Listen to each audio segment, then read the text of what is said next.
Assalamualaikum warahmatullahi wabarakatuh. Saya Ahmad Rifa Setiawan dengan NRP 5017 251021. Di sini saya akan menjelaskan chapter 16, yakni yang berkaitan dengan siklus hidrologi dan juga berkaitan juga dengan sungai serta banjir. Pada kali ini saya akan tampilkan PPT yang sudah saya buat, yang mana sebelum kita masuk ke materi, perlu kita ketahui juga bahwasannya sebuah sistem yang ada di bumi itu saling berkaitan.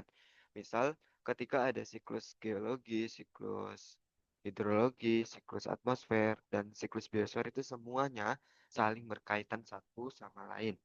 Nah, di sini sistem hidrologi itu juga sangat berpengaruh. Karena apa? Karena ketika siklus hidrologi ini bekerja, maka dia akan mempengaruhi eh, morfologi atau suatu bentang alam atau suatu permukaan yang ada di bumi. Nah, kenapa bisa mempengaruhi gitu kan?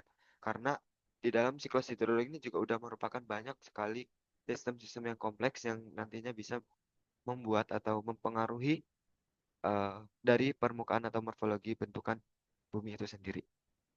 Nah, di sini seperti yang telah kita ketahui juga bahwasanya energi ya, utama di dalam atau energi utama luar bumi itu adalah matahari. Ketika matahari mengalami atau memberikan energinya kepada permukaan bumi, nah air yang ada di permukaan bumi itu akan mengalami penguapan.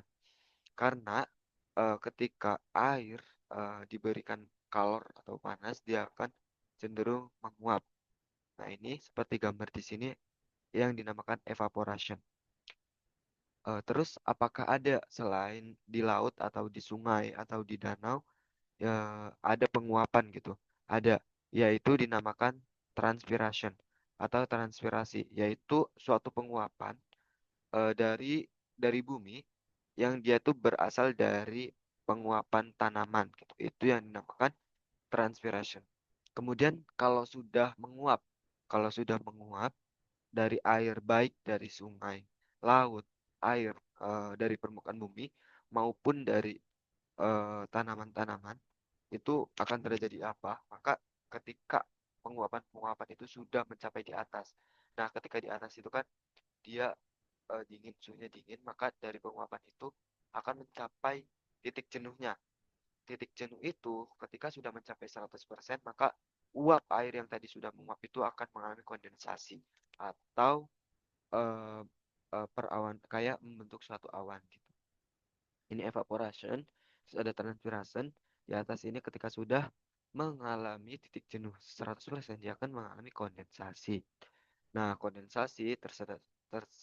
setelah sudah terkondensasi, maka akan ada angin gitu kan, akan ada bergerak, terus dia akan berkumpul nih dari suatu awan-awan yang sudah terkondensasi tadi. Ketika sudah berkumpul, terus dia sudah mencapai titik berat atau sudah istilahnya sudah jenuh, sudah waktunya untuk mengeluarkan hujan, maka dia akan hujan yang dinamakan presipitasi. Itu dinamakan hujan. Nah, dari presipitasi itu, apakah cuma hujan? Enggak. Ketika presipitasi itu nanti tuh banyak banget jenisnya. Salah satunya hujan, terus salah satunya juga bisa salju. Itu yang dinamakan presipitasi.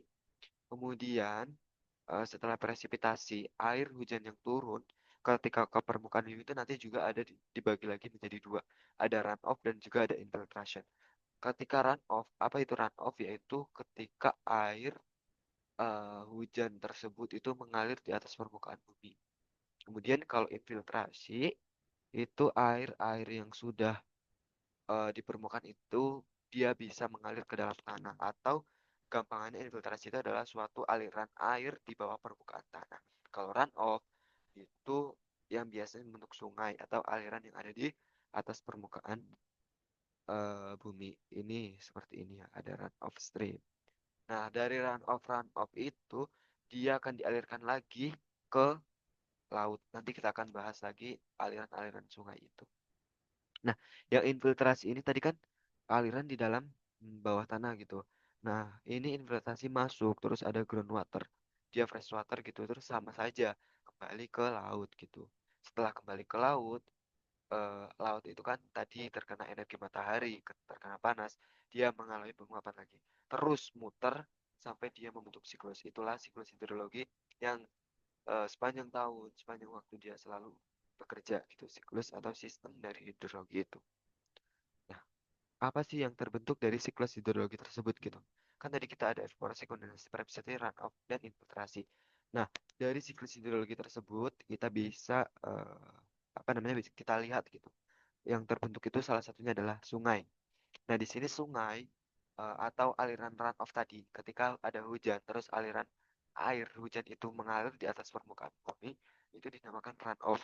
Nah, runoff itu biasanya akan cenderung atau mencari atau ada tempat tertentu gitu. Ketika mereka udah di suatu tempat tertentu, maka dia akan bentuk suatu aliran. Nah, aliran itu biasanya disebut dengan sungai. Dan aliran itu biasanya bergerak dari hulu ke hilir. Itu yang dinamakan sistem sungai hulu ke hilir. Dan berujung tadi di samudra atau di laut juga gitu. Nah, hulu itu apa? Hulu itu adalah di sini ada titik B, headwater of stream. Terus kini kembali ke sea atau laut. Hulu gampangannya adalah suatu apa namanya aliran yang memang di situ dekat dengan sumber alirannya. Maksudnya dalam ketinggian yang paling tinggi dan aliran itu emang ujung dari apa namanya awal dari aliran sungai itu. Itu yang dinamakan hulu. Kemudian apa itu hilir? Hilir adalah aliran sungai yang memang di situ eh, sudah mengalir, sudah apa namanya menuju ke muara, muara laut gitu.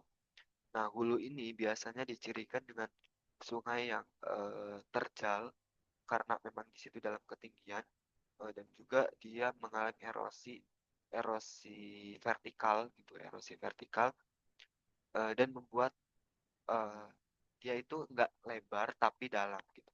Untuk sungai-sungai hulu. Nah, sungai-sungai hilir itu apa sih cirinya? Yaitu ketika dia kan dia sudah di agak landai, morfologinya sudah agak landai, maka erosi yang terjadi itu bukan erosi vertikal lagi, tetapi sudah erosi horizontal, yang mana dia udah mengikis pinggir-pinggir dari sungai dan membuat sungai-sungai itu akan melebar gitu. Nah, ketika sudah melebar, di situ juga ada kayak namanya tuh nanti akan dijelaskan di slide selanjutnya. Ketika arus horizontal itu akan membuat suatu morfologi atau suatu penampakan yang unik. Nah, di sini di gambar ini yang besar itu merupakan longitudinal profile of a stream beginning in mountain and flowing across a plain into the sea. Maksudnya adalah eh, di situ kenapakan kenapakan dari gunung sampai ke laut dan di situ adalah adanya aliran sungai. Nah, ketika yang di gunung itu kan kayak suatu kayak namanya air. Air itu mengalir dari atas ke bawah.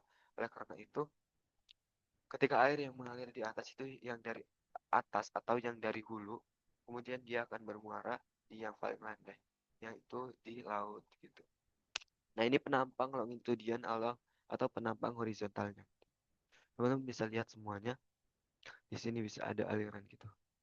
Nah, ada apa aja sih? Ini ada headwater of stream, headwaters of stream, yaitu kepala dari air gitu, atau sumber dari aliran sungai tersebut itu kan dari atas. Terus ada di sini floodplain. Floodplain itu nanti juga akan dijelaskan di slide selanjutnya. Terus ada mode of stream atau delta. Terus ini si lautnya itu tempat kembalinya air aliran. Kemudian yang B, cross section of the stream.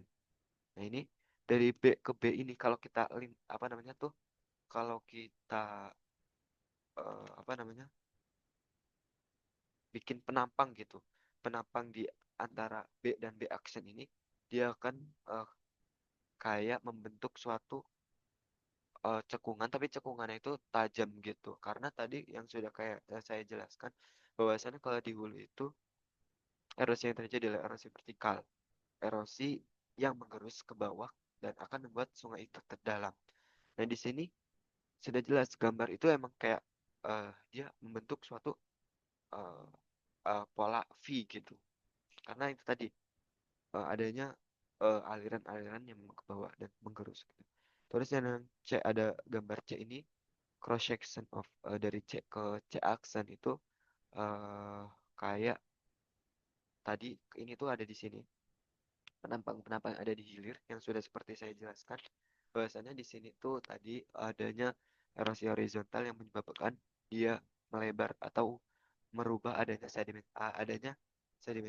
atau pengendapan-pengendapan yang membuat sungai itu sudah tidak lurus lagi gitu. Nah, ini adalah flood plain dataran banjir yang akan dijelaskan. Nah, flood plain ini apa? Maksudnya flood plain itu adalah dataran banjir. Dataran banjir itu maksudnya adalah ketika aliran sungai. Aliran sungai ini kan ngalir di suatu alirannya. Nah, aliran ini akan terus ngalir di situ di aliran tersebut. Tetapi ketika volume dari sungai itu sudah mencapai batas atau sudah melebihi batas, maka dia akan meluap dan dia akan meluap ke dataran banjir atau floodplain itu. Floodplain itu seperti yang ada di gambar ini. Yang A ini adalah sungai utama atau sungai yang pada normal pada biasanya gitu. Aliran sungai yang pada biasanya. Dia emang di sini terbentuk ini sungai yang ini pertama, di sini sungai kedua. Nah, terus ketika meluap maka dia akan eh, airnya akan ke dataran banjir. Apa sih dataran banjir itu? Dataran banjir merupakan dataran yang memang di situ rendah dan memang di situ kalau ada banjir ya meluap ke situ gitu. Sebelum nanti di situ ada teras banjir, teras dataran. Nah, ini dalam peta di sini ada floodplain. Ini aslinya sungainya itu cuma yang berkelok-kelok ini aja, tapi ketika banjir dia bisa merambah ke dataran-dataran banjir gitu. Terus tipe aliran sungai.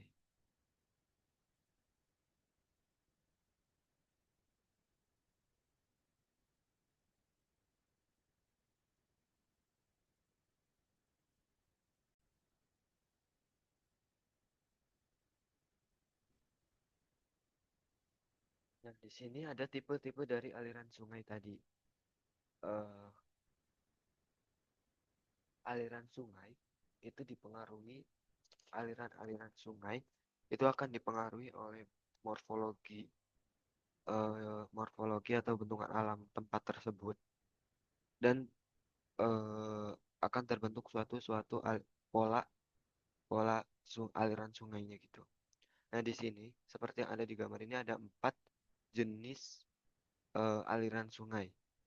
Yang pertama ada dendritik, kedua ada radial, rektangular, dan ada trellis. Nah, dendritik ini apa? Dendritik itu ketika aliran dia ada di tempat-tempat yang eh, cenderung datar. Karena ketika mereka cenderung datar, maka mereka akan menyebar ke batuan-batuan yang memiliki resistensi rendah. Nah, aliran itu kita zoom di sini akan membentuk seperti cabang-cabang pohon yang menyebar ke segala arah gitu. Itu adalah aliran dendritik. Nah, kemudian ada radial. Radial ini adalah suatu pola aliran yang dia eh, menyebar dan memusat. Jadi pola radial itu dibagi menjadi dua, ada radial sentripetal dan juga ada radial sentrifugal. Kalau radial sentrifugal adalah pola aliran yang dia menjauhi pusat. Seperti yang ada di gambar ini, dia menjauhi pusat. Karena apa? Karena pusatnya itu dia memiliki ketinggian atau elevasi yang lebih tinggi. Semisal nih, kalian mangkok. Mangkok kalian balik, terus kalian air, otomatis kan kayak menyebar gitu. Nah, itu yang dinamakan radial sentrifugal. Terus kalau radial sentripetal itu apa sih?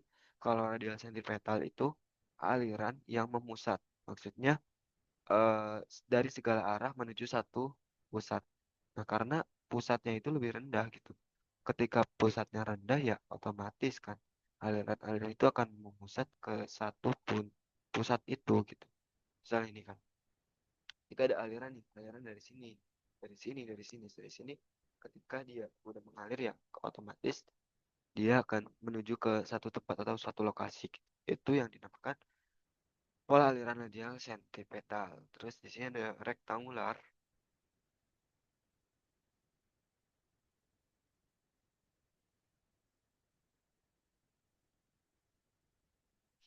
Nah, rektangular ini biasanya dipengaruhi oleh karena adanya eh apa namanya tuh?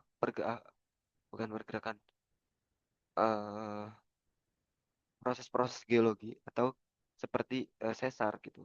Rektangular ini seperti adanya sesar atau patahan, di mana retakan-retakan itu atau patahan itu akan membuat aliran itu berubah gitu. Nah, di sini gambarannya kayak siku-siku gitu karena ya memang kalau misal di situ udah ada sesar, otomatis kan dia akan mencari aliran baru atau dia akan membelok dari ketika emang di kayak gini nih. Kan dia ada di batuan gitu kan, terus ada aliran, terus ketika dia ada di depannya itu berubah, maka ya dia akan mengikuti perubahan tersebut ketika memang di situ batuannya resistensinya tinggi. Nah, ketika di situ apa namanya resistennya rendah, maka ya otomatis dia akan mengikis, bisa lama-lama mengikis gitu lah, bisa oleh karena itu di sini bentukannya kayak gini, belok belok. Nah, terus kalau yang trellis, trellis ini merupakan pola aliran yang terbentuk pada morfologi atau bentuk alam lipatan. Lipatan itu sendiri kan ada yang namanya anticline dan juga adanya syncline. Nah, kenapa bisa terbentuk trellis gitu? Kita bisa lihat nih, ini di anticline. Terus ini ada di namanya syncline. Nah, ketika di anticline itu kan kayak mengalir juga ke bawah. Dia kan ada di ketinggian. Nah, dia akan mengalir kayak gini. Terus pas di syncline itu dia akan bersatu gitu dari pola aliran-aliran dari anticline satu, anticline 2. Dia akan mengalir ke bawah. Terus aliran itu akan membuat suatu aliran lagi gitu. Nah, itu yang dinamakan trellis. Jadi kayak trellis, trail-trail gitu. Itu untuk tipe aliran sungai. Kemudian lanjut ke, sebentar,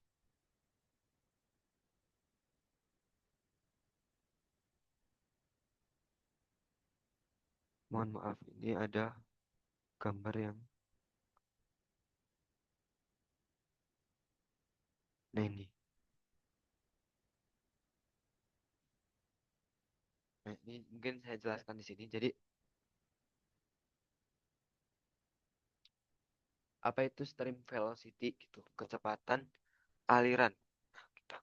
Jadi, di sini digambarkan. Di sini ada erosi of sedimentasi. Di sini ada transportasi dari sedimen. Dan ini dari deposity of sediment gitu. Nah, ketika dia ada aliran, ini kan stream velocity gitu, kecepatan. Ketika kecepatan aliran suatu sungai, itu dia akan di situ kan memuat juga ada transportasi. Nah, ketika transportasi itu dia akan membawa suatu kayak membawa partikel-partikel atau membawa semacam pokoknya beberapa material gitu kan, material-material yang dibawa oleh aliran tersebut. Nah, dia akan nanti oleh material-material itu akan ada deposition atau eh apa sih namanya? Ini loh yang digambar ini namanya tuh deposisi lah pokoknya ya dari sedimen numpukan. Terus erosi dari sedimen itu. Jadi maksudnya eh setelah sudah deposisi itu ada erosi gitu dari sedimen. Nah, ini untuk ukuran dari material-material yang dibawa itu clay, silt, sand, and gravel gitu. Maksudnya apa di sini? eh Clay atau lempung itu dia transportasi terus ada sand, ada gravel. Itu kalau gravel berarti kan berat, maka dia ada di titik ketika kan gini kan material-material itu ada clay, silt, sand, dan gravel. Nah, ketika dia masih clay, maka dia masih dalam eh, mekanisme transportasi masih bisa terbawa oleh aliran sungai tersebut. Dan kecepatannya itu clay ini bisa di tinggi gitu. Nah, terus ada silt, ada sands, ada gravel gitu. Ini disesuaikan dengan grafik. Kemudian yang gambar ini intinya tuh gambar yang hilang ini merupakan sedimentasi gitu, kayak dia gambar penampang dari tadi sungai yang dihilir. Ketika dia mengalami erosi kan transportasi, terus dia mengerosi, kemudian dia mendeposisikan lagi material-material yang di bawah. Tuh.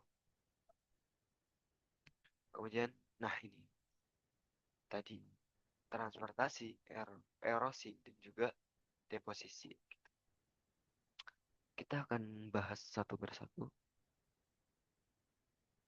Set.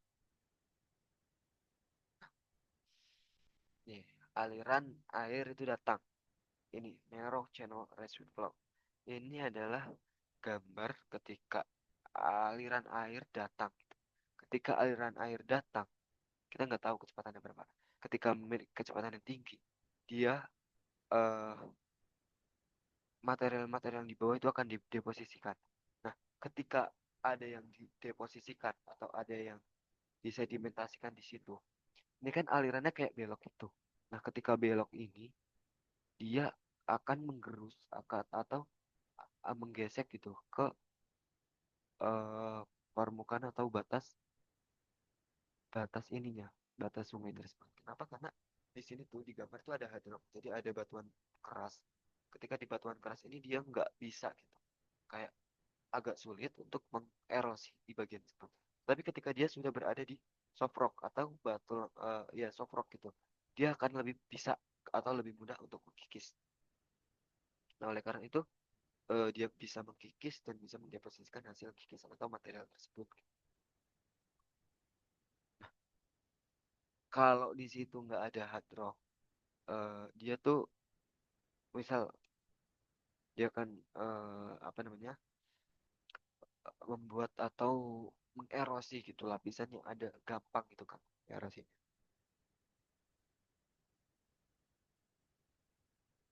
Ini untuk jembatan channel with variation caused by rock. Itu tipe tipe-tipe dari erosi batuan. Ini kalau yang hard rock. Nah, ini adalah sudut-sudut. Jadi gini, sungai itu membawa material. Bisa jadi material di bawah itu adalah material hasil letusan gunung atau material-material yang memang baru terbentuk. Nah, kalau material yang baru terbentuk itu biasanya kan sudut-sudutnya bisa dibilang kayak masih tajam atau eh, tidak beraturan gitu. Nah, sudut-sudut yang tidak beraturan itu tertransportasi, ketika tertransportasi oleh aliran sungai, maka lama-kelamaan, gini, teorinya semakin menjauhi pusat batuan tersebut, maka batuan yang tertransportasi itu akan bentuk eh, sudut sempurna atau sudut yang beraturan atau menjadi bundar gampang. Nah, pada gambar ini dia menunjukkan variasi yang memang dia belum tertransportasi gitu. Nah, karena mungkin nanti ketika ada aliran air yang dia bisa membawa nih, misal dari suatu batuan ini, ketika dia membawa batuan ini terus tertransportasikan ke tempat yang lebih jauh, maka batuan itu dia akan berubah gitu. Berubah menjadi batuan yang lebih bundar.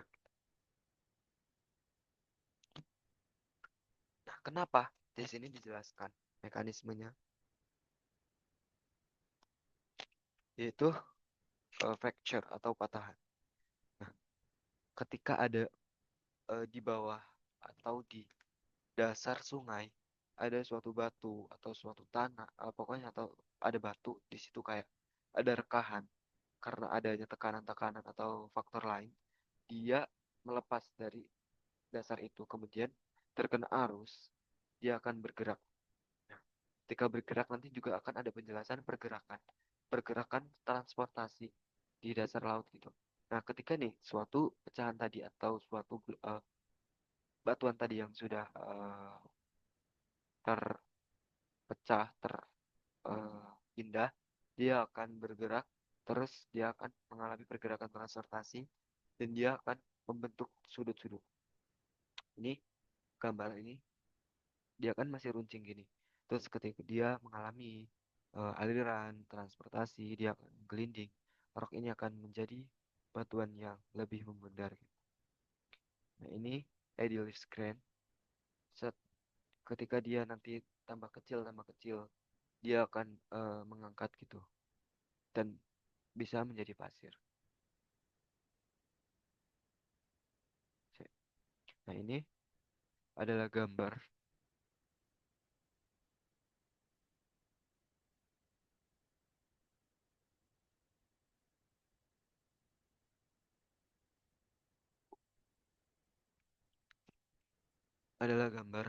eh gimana air itu bisa mengerosi batuan gitu. Nah, ini untuk sistem transportasi eh, laut bukan sistem transportasi material. Di sini kalau transportasi sungai atau transportasi material aliran itu dibagi menjadi dua. Ada ada bed load dan juga ada suspended load. Maksudnya apa? Bed load itu adalah suatu sistem transportasi yang berada di dasar permukaan sungai itu sendiri. Tapi kalau yang suspended load itu kayak istilahnya kayak mengambang atau ada di aliran airnya gitu. Nah, apa aja sih kalau yang di bedrock itu? Jadi kalau di bedrock itu ada gravel, terus ada sand. Tapi kalau dia emang sudah suspended, sifatnya udah apa namanya tuh suspended tuh kayak eh, tersuspensi lah ya, tersuspensi dengan air itu adalah silt dan clay gitu. Dia udah memiliki massa yang lebih kecil, dia akan mudah untuk bisa tersuspensi oleh air. Nah, yang pertama di bagian bedrock itu ada rolling. Rolling. Batuan dia kan berat. Nah, otomatis dia akan di bawah di dasar permukaan sungai. Ketika di dasar permukaan sungai, proses transportasi yang pertama terbentuk itu adalah rolling atau menggelinding. Bukan menggelinding, memutar. Nah, memutar terus lama-kelamaan dia akan sliding karena eh, ketika sisi tersebut itu kayak ada sisi yang menggelindingnya itu kayak ini, dia akan bentuk oval, maka dia akan cuma target apa sih namanya, dia menggelinding. Kalau ini kan tadi memutar, rolling, terus leading, menggelinding gitu. Ketika udah menggelinding, dia akan terpecah menjadi yang lebih kecil, terus dia akan apa namanya, bertabrakan dengan batu-batu yang lain, maka dia akan kayak loncatan itu yang dinamakan sand moving base saltation. Nah, di sini loncatan-loncatan inilah yang nanti akan bisa terbentuk material-material yang lebih kecil, yang bisa tersusunati seperti ini ada silt dan clay. Apa aja di sini adalah adanya siltasi gitu kan. Siltasi itu eh, material-material menyatu dengan air gitu kan. Ya otomatis material tersebut mudah untuk digerakkan oleh air di permukaan. Nggak harus di permukaan tapi pokoknya di atas dasar permukaan laut. Ada kita ketahui semua ya teman-teman, jadi ada suspensi laut dan ada bed load. Suspensi laut itu yang ada di atas, di atas dasar permukaan itu dilakukan oleh silt and clay. Terus ada bed load yaitu transportasi yang ada di dasar permukaan aliran, itu ada gravel dan sand. Lanjut, ini adalah sedimentasi atau pengendapan dari aliran sungai. Ketika aliran sungai itu membawa material-material, dia akan cenderung ada suatu waktu atau di suatu tempat dia akan mengendapkan material-material yang dibawa itu. ketika lama kelamaan endapan itu terendapkan gitu kan, maka dia akan membentuk suatu kayak ini nih, apa sih namanya tuh, gosong pasir kah, iya pokoknya endapan yang luas, gosong pasir kalau nggak salah tuh, dia akan mempengaruhi dari aliran sungai itu nih. Nanti dia akan mencari pola aliran yang baru gitu. Ini termasuk ke banyak, termasuknya adalah eh, apa namanya, pengendapan yang banyak itu. Kalau teman-teman bisa lihat, kalau teman-teman jumpai, misal teman-teman lewat jembatan yang melewati sungai gitu. Nah biasanya tuh teman-teman bisa lihat, kalau ada sih, kalau ada di situ kayak ada di tengah-tengah sungai itu kayak ada pasir. Itu tuh merupakan endapan, endapan dari material sungai yang di bawah sungai itu. Nah biasanya itu adalah yang ditambang atau yang diperjualbelikan untuk kebutuhan bangunan, kebutuhan bangunan oleh para penambang. Itu bisa digunakan hasil-hasil tersebut. Terus lanjut, ini adalah proses pengendapannya. Jadi ada bar, ya jadi bar ini ketika terkena air, ser, ser kena air, eh yang B ini nih, yang A itu normal water flow with sand and gravel bar. Jadi ini adalah gambaran eh, aliran air dan batu beserta kerikil-kerikil itu dia normal. Ini yang normal. Terus yang B ini adalah increase discharge and velocity during fluid moves. Oh, jadi yang di B ini dia ada perubahan gitu. Dari ini yang normal, gambar A ini kan normal. Nah, terus ada perubahan kecepatan.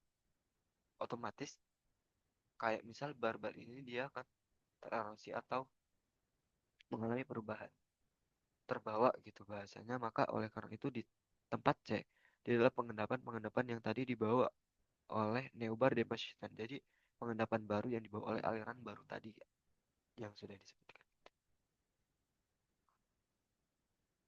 Nah ini dalam proses pergerakan sungai, aliran-aliran itu ada yang dinamakan meander. Jadi misal terus ada aliran sungai yang di situ belok, atau ada suatu faktor gitu kan, faktor yang membuat aliran-aliran itu. Nah, maka di sini dia akan mengerosi ini yang di sebelah sini. Dia kan aliran datang dari sini.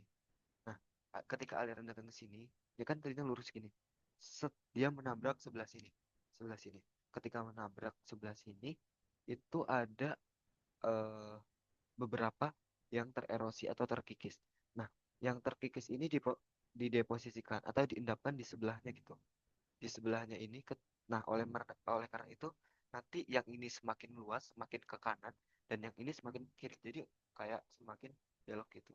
Kemudian dia belok lagi ke sini dan belok lagi, dan itu bahasanya tuh menabrak batuan yang sebelah sini. Nah, menabrak sini terus dideposisikan lagi. Itu adalah gambaran dari kita melihat aliran-aliran, dan itu merupakan alasan kenapa sungai-sungai itu berkelok-kelok. Kemudian ada ini yang dari atas gitu kan. Kita lihat dari atas. Kemudian kalau kita lihat dari samping gitu. Nah, ini eh, aliran ini dia akan mengkikis dan dia akan terdeposisikan. Ini yang ini menjadi ini. Jadi gambar ini berkaitan. Ketika aliran ini set set mengkikis, mengkikis yang bawah ini terus mengkikis, mengkikis terus ini kayak, dan ini didepositkan di sini, terus dia naik ke sini dan diposisikan lagi. Nah, itu untuk set view-nya. Seperti yang sudah dijelaskan tadi, dari pengendapan-pengendapan itu bisa mempengaruhi ini ya, mempengaruhi aliran sungai itu. Nah, ini ada gambar A dan ada gambar B, ya kan? Gambar A ini adalah normal ya, kayak awalnya gitu. Awal dari sungai yang memang di situ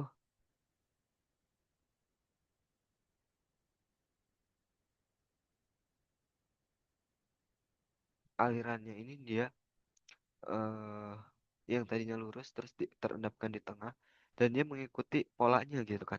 Pola dari pengendapan ini. Set gini dia akan belok gini, belok terus lama kelamaan karena kan ada ini kan lurus, dia akan mengkikis kayak ini di gambar B dan menggambar B dia akan mengkikis set set set batuan yang lebih resistensi.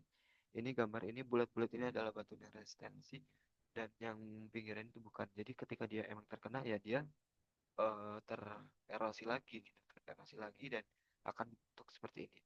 Ini di daerah gitu. Ada yang memang di situ pola alirannya sudah tererosi deposisi. Nah, ini merupakan aliran yang berkelok-kelok. Ini tuh sebenarnya sungai dengan aliran yang lurus. Perlu teman-teman ketahui. Nah, ini kenapa? Ini udah kompleks. Ini merupakan sungai tua. Kenapa? Karena ini kita bisa lihat ada tapal kuda atau Oxbow Lake. Ada banyak ini. Terus dia meandernya udah berkelok-kelok banget. Karena dia tuh lurus sebenarnya, sumpah, lurus. Terus karena tadi ada aliran-aliran yang set menabrak terus di posisi dengan beriringnya waktu ya terbentuk ini.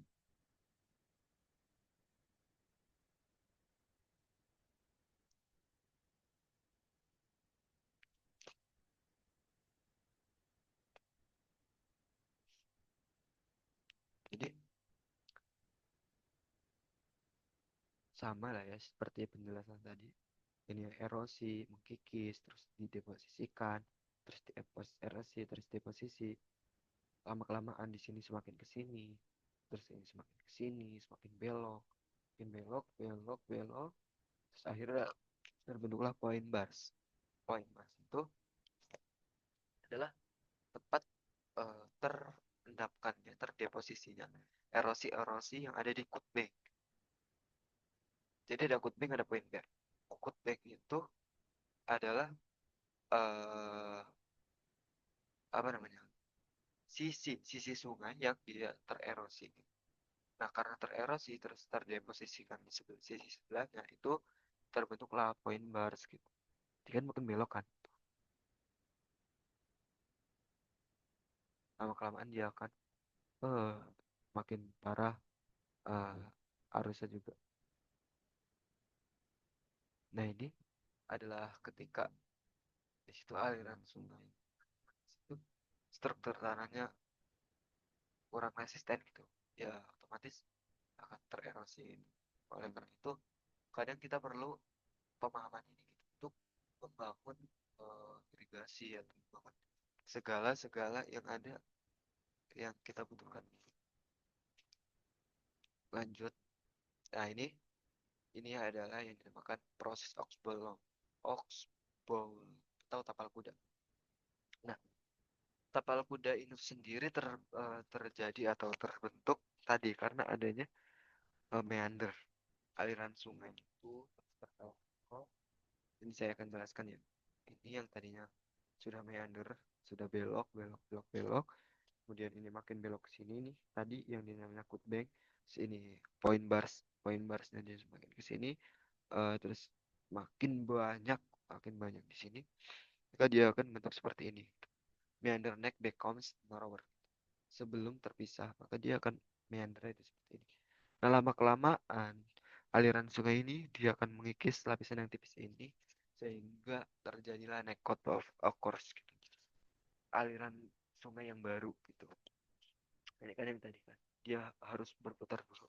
Tapi lama kelamaan dia udah bisa adanya sungai baru yang menyambungkan ini. Gitu. Nah, karena adanya ini aliran baru di sini juga terjadi gitu terjadi erosi yang mana erosi itu juga kan menyebabkan deposisi kan pengendapan. Nah, oleh karena itu nanti ini terbentuk akan diendapkan di sebelahnya gitu. Oh, maka di sini akan tertutup dan membuat bentukan seperti tapal kuda yang dinamakan osbolek gitu. Dia terpisah dari aliran sungainya gitu. Nah, ini pada dunia nyata, pada dunia asli osbolek seperti ini. Jadi alirannya itu dulu kayak gini, set set. ke sini, terus ke sini. Lama-kelamaan dia udah dideposisikan dan ditutup gitu alirannya. Oleh karena itu ini sudah tidak dialirkan lagi oleh sungai utama. Gitu teman-teman. Nah, kemudian ini dalam deposisi itu kita bisa lihat atau kita bisa teliti apa sih gitu.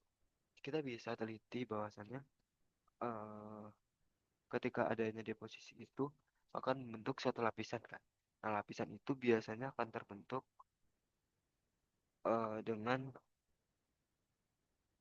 material-material yang lebih halus.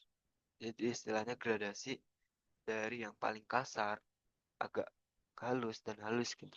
Dari adanya proses-proses transportasi dan erosi serta deposisi gitu dari aliran sungai itu. Nah, ini apa sih gambar ini? Oke, jadi ini gambar proses tentang terbentuknya di dataran banjir.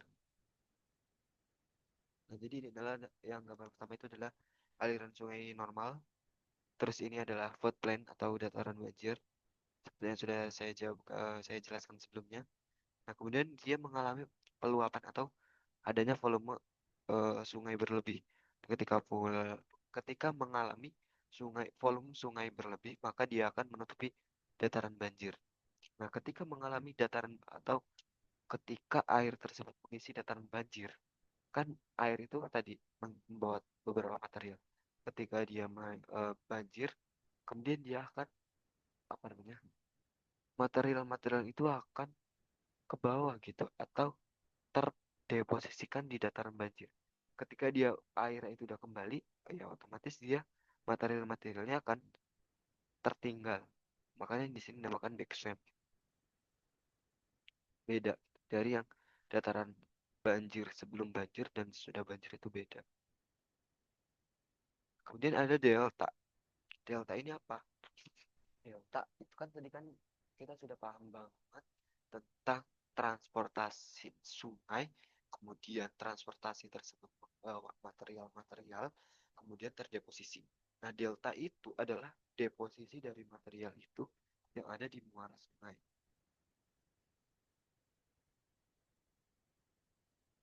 Delta ini terbentuk karena beberapa faktor, yaitu adanya tiga faktor gitu. Mungkin di slide selanjutnya akan dijelaskan secara rinci mengenai delta. Mungkin di sini saya akan menjelaskan gimana bisa terbentuk itu dari aliran ini river di sungai, di sini sungai, terus dia menuju ke muaranya. Ketika dia bermuara, di situ ada material-material yang terdeposisi. Nah, terdeposisi ini karena apa? Karena adanya faktor-faktor yang akan dijelaskan. Nah, di sini terdeposisi jadilah semakin luas dengan beriringnya waktu. Gitu. Nah, ini. Jadi ada tiga faktor dominasi yang mempengaruhi dari pembentukan delta itu sendiri. Yang pertama adalah yang di tengah ini adalah wave diminution delta. Jadi delta yang didominasi oleh pergerakan gelombang laut. Ini sungai ini dari sini. Terus ketika dia sudah mencapai mulut apa sih namanya tuh laut, ketika udah mencapai laut karena gelombang laut yang di tempat itu besar karena kan didominasi kan didominasi karena adanya gelombang laut yang membuat material-material yang dibawa oleh tadi yang dibawa oleh sungai aliran sungai dia akan terdeposisi. Mengapa bisa terbentuk seperti ini ya karena kekuatan dari ciri khas dari gelombang itu sendiri gitu. Ini dia akan bentuk seperti ini kayak kipas gitu. Terus ada yang B itu ada tidal dominasi delta atau dominasi dari pasang surut. Nah, pasang surut ini sendiri akan membuat apa namanya deposisi dari erosi yang dihasilkan dari transportasi sungai. Ketika sudah masuk ke laut, terus ada namanya tidak apa sih namanya pasang surut yang akan terbentuk tikal seperti ini gitu gampang. Kemudian ada yang seperti apa namanya cakar ayam. Ini adalah strain dominasi delta. Jadi ini adalah delta yang didominasi karena aliran sungai. Bisa jadi karena aliran sungai itu memiliki kekuatan kecepatan yang tinggi, kemudian material-material yang dibawanya merupakan material yang cukup untuk eh, mengendapkan gitu, dan materialnya itu banyak gitu, maka dia akan terbentuk suatu delta seperti ini gambar yang didominasi oleh eh, apa namanya tuh, singa sungai gitu. Jadi kesimpulannya delta itu dibentuk karena tiga faktor. Yang pertama adalah didominasi karena gelombang laut, terus yang kedua didominasi karena pasang surut, dan yang ketiga adalah didominasi karena adanya aliran sungai itu sendiri. Alluvial plain, air yang mengalir dari dataran tinggi, yang air yang mengalir dari tempat tinggi kemudian mengalir ke bawah. Ketika dia membawa material-material yang cukup banyak atau cukup, dia kan ketika udah sampai bawah, dia kumpulan materi itu akan membentuk, dan di sini dinamakan alveolar plant atau kipas alveolar. Kipas alveolar ini terbentuk karena deposisi atau pengendapan dari material-material yang telah dibawa oleh aliran sungai.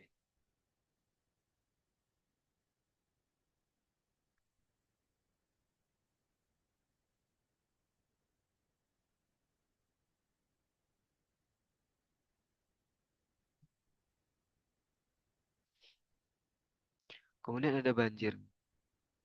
Banjir ini adalah proses dari hidrologi. Banjir merupakan eh,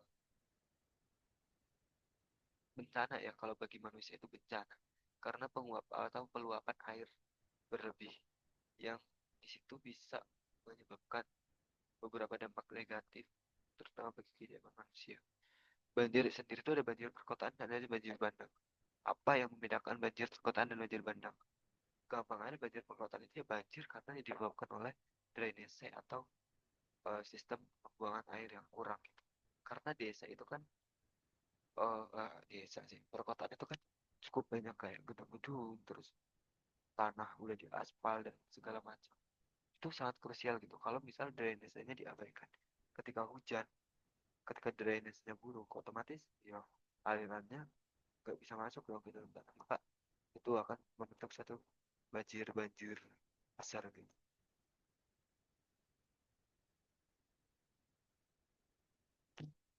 Kemudian ada banjir bandang. Banjir bandang itu sendiri adalah banjir yang datang dari peluapan volume sungai gitu. Tiba-tiba aja atau pembelundakan dari sungai. Yang tadinya sungai itu nggak terlalu banyak gitu kan, atau alirannya nggak terlalu deras atau segala macam.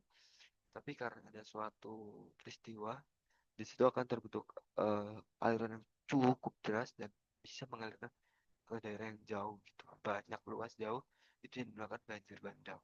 Seperti gambar yang ini gitu.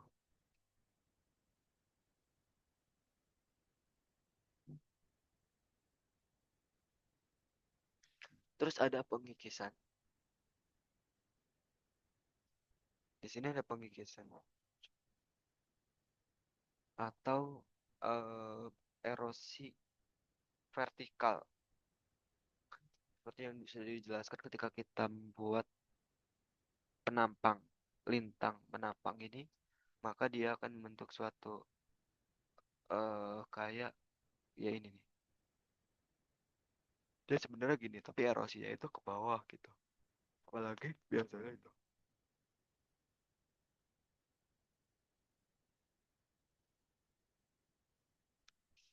terjadi oleh erosi glasial atau erosi apa namanya, erosi es gitu. Inilah ya morfologinya, hasil dari erosi-erosi vertikal yang tadinya memang di situ satu blok gitu, tapi karena adanya erosi vertikal dia akan bentuk jurang-jurang tajam gitu ya.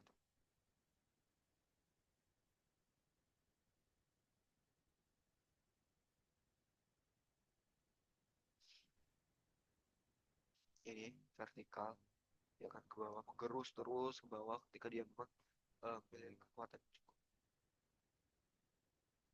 ini untuk erosi vertikal prosesnya.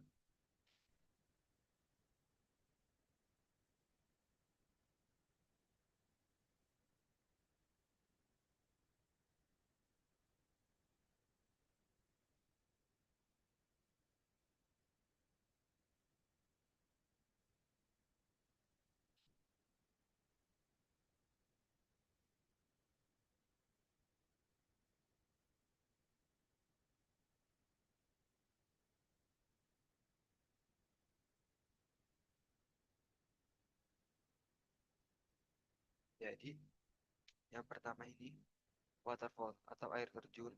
Kemudian ada sedikit ini mengikis ke bawah terus dia horizontal, laju horizontal dan dia akan turun. Ada pengikisan juga turun terus sampai ke tempat yang lebih landai. Nah, ketika dia lama kelamaan pergerakan ini akan menggerus lapisan ini yang ada batas ini dan sehingga akan membentuk suatu convex upward curvature profile yang akan lebih segitu aliran.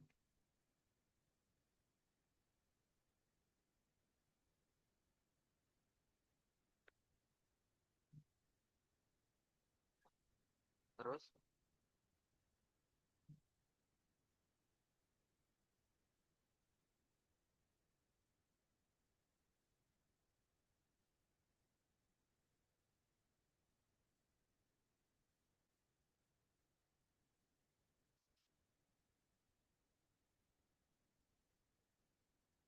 nah ini untuk longitudinal profile of a stream. Gitu. Ini udah tadi udah banyak sekali dibahas tentang erosi lateral dan erosi kubu. Ini yang tadi sungai biasa, terus lama kelamaan dia mengikis, deposisi sini deposisi dan belok dan lama kelamaan akan terbentuklah dataran banjir. Dataran banjir itu gampangannya kayak kayak erosi apa pengendapan pengendapan erosi sungai itu. Nah lanjut dataran banjir kita akan bahas banyak tentang dataran banjir.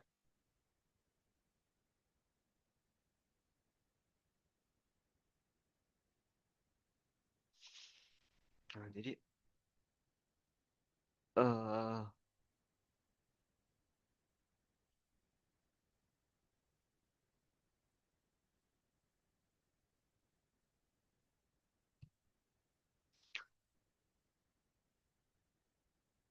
aliran sungai akan mengikis mengikis kemudian adanya dataran banjir. Kalau yang di sini itu aliran yang dia ke pinggir gini dengan dataran banjir yang luas, kemudian ada yang di tengah gini, tapi di sini cuma segini doang tracker dan di sini ada tracker dan ada footprint lengkap nih untuk yang ketiganya. Nah ini seperti dicontohkan pada gambar yang ini. Ini adalah gambaran dataran pas apa namanya dataran banjir ini dataran banjir. Kemudian ini adalah desert, teras dan lain-lain. Kita bisa belajar lebih lanjut. Kemudian ada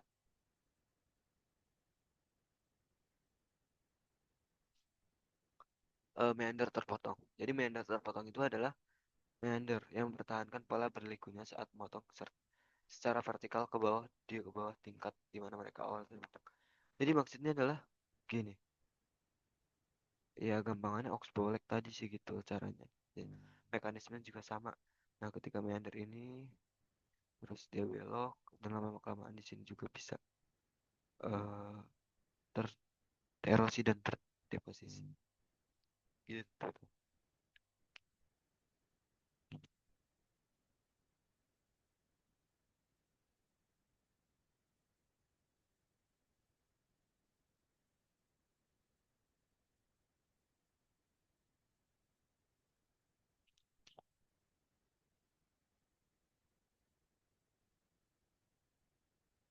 Nah,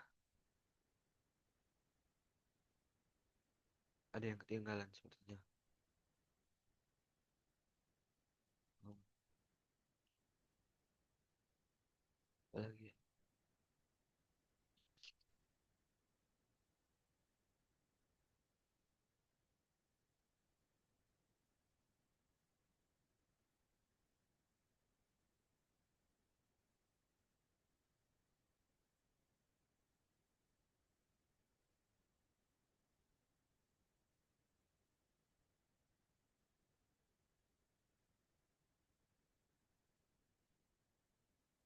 aliran sungai ini juga perlu kita ketahui semuanya karena penting gitu apabila kalau ada bencana yang berkaitan dengan sungai kayak tadi ada banjir bandang gitu tuh dan juga sangat diperlukan dalam konstruksi buatan kayak semisal tanggul atau pinggiran itu kok lama kelamaan semakin besar gitu kita bisa buat dengan eh, seperti sungai-sungai yang sudah diterapkan gitu ada ketuaan terus buat apa gitu itu suatu penanganan atau gimana cara mengatasi eh, erosi-erosi yang mengikis sisi-sisi dari sungai.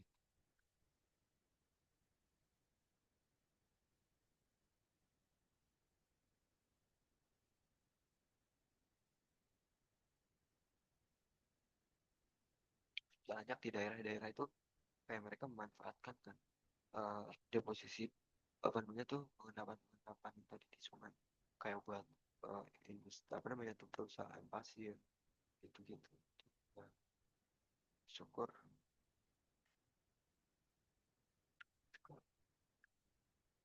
Tapi nih, semisal ada jembatan, kemudian di bawah jembatan itu atau di pinggir-pinggir jembatan kan, dia udah banyak kayak apa namanya pengendapan-pengendapan air tanah apa sih air tanah pengendapan-pengendapan material yang di bawah kemudian akan membuat arus satu kayak minggir dia akan mempengaruhi itu loh bahayanya tuh mempengaruhi pinggiran atau sisi lereng-lereng sungainya itu lah pinggiran itu kan biasanya dipasang jembatan kan nah kalau semisal lama kelamaan itu ini ada kisah nyata di Banyumas di Banyumas itu ada yang namanya jembatan Pancasila. Nah dulu itu ada pengendapan-pengendapan gitu. Tapi lama kelamaan pada suatu saat itu dia roboh. Nah diindikasi bahwasannya karena adanya erosi gitu. Erosi di sisi-sisi yang gitu gitu dari pergerakan arus airnya gitu.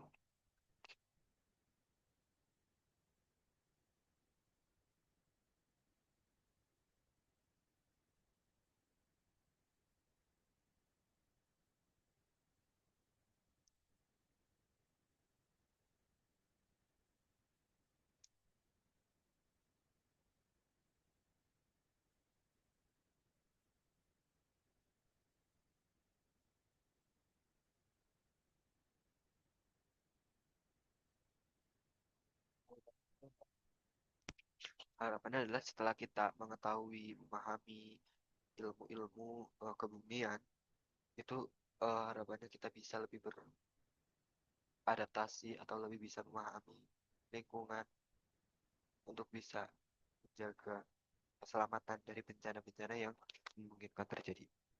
Nah, mungkin sekian penjelasan dari saya mengenai sungai, siklus hidrologi dan banjir.